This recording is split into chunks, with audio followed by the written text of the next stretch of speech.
কোন ধরনের পরিবেশে আর্টিফিশিয়াল সয়েল হিটিং ব্যবহার করা হয়? কৃত্রিমভাবে মাটি গরম করার পদ্ধতি সাধারণত সেই সব অঞ্চলে ব্যবহার করা হয় যেখানে প্রাকৃতিক কারণে মাটির তাপমাত্রা উদ্ভিদের বৃদ্ধির জন্য যথেষ্ট উষ্ণ থাকে না।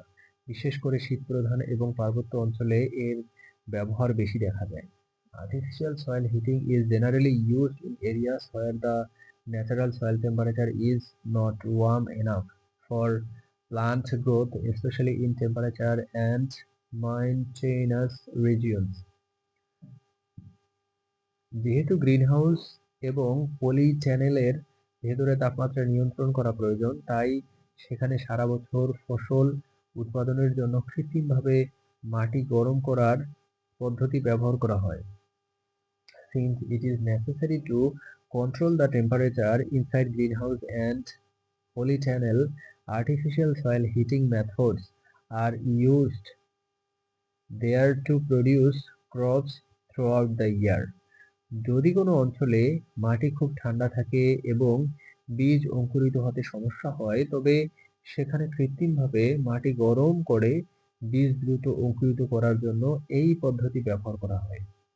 If the soil in an area is very cold and seeds have trouble germinating, this method is used to artificially heat the soil and germinate seeds quickly. যেহেতু কিছু বিশেষ ধরনের ফসল যেমন টমেটো, বেগুন এবং ক্যাপসিকাম উষ্ণ মাটিতে ভালো জন্মায়, তাই তাদের চাষের জন্য কৃত্রিমভাবে মাটি গরম করার প্রয়োজন হয়। Since some special types of crops such as tomatoes, eggplants and capsicums grow well in warm soil, artificial soil heating is required for their cultivation.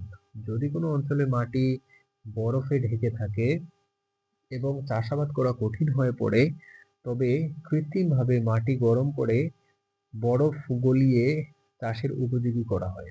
If the soil in an area is covered with ice and it becomes difficult to cultivate, the soil is artificially heated to melt the ice and make it suitable for cultivation. যেহেতু শহরাঞ্চলে ছাদ বাগান এবং উলম্ব বাগান জনপ্রিয় হচ্ছে, তাই সেখানে কৃত্রিমভাবে মাটি গরম করে উদ্ভিদের জন্য একটি অনুকূল পরিবেশ তৈরি করা হয়। Since rooftop gardens and vertical gardens are becoming popular in urban areas, artificial soil heating is also used there to create a favorable environment for plants. যদি কোনো অঞ্চলে মাটির স্বাস্থ্য খারাপ থাকে এবং তাপমাত্রা কম থাকে, তবে কৃত্রিমভাবে মাটি গরম করে মাটির উর্বরতা বাড়ানো হয় এবং উদ্ভিদের বৃদ্ধি উন্নত করা হয়।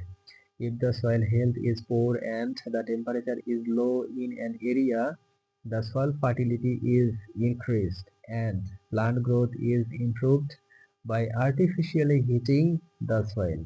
যেহেতু কিছু গবেষণাগারে উদ্ভিদের উপর বিভিন্ন পরীক্ষা-নিরীক্ষা চালানোর জন্য নিয়ন্ত্রিত তাপমাত্রা প্রয়োজন হয়, তাই সেখানেও কৃত্রিমভাবে মাটি গরম করার পদ্ধতি ব্যবহার করা হয়। Since controlled temperatures are required in some laboratories to conduct various experiments on plants, artificial soil heating methods are also used there.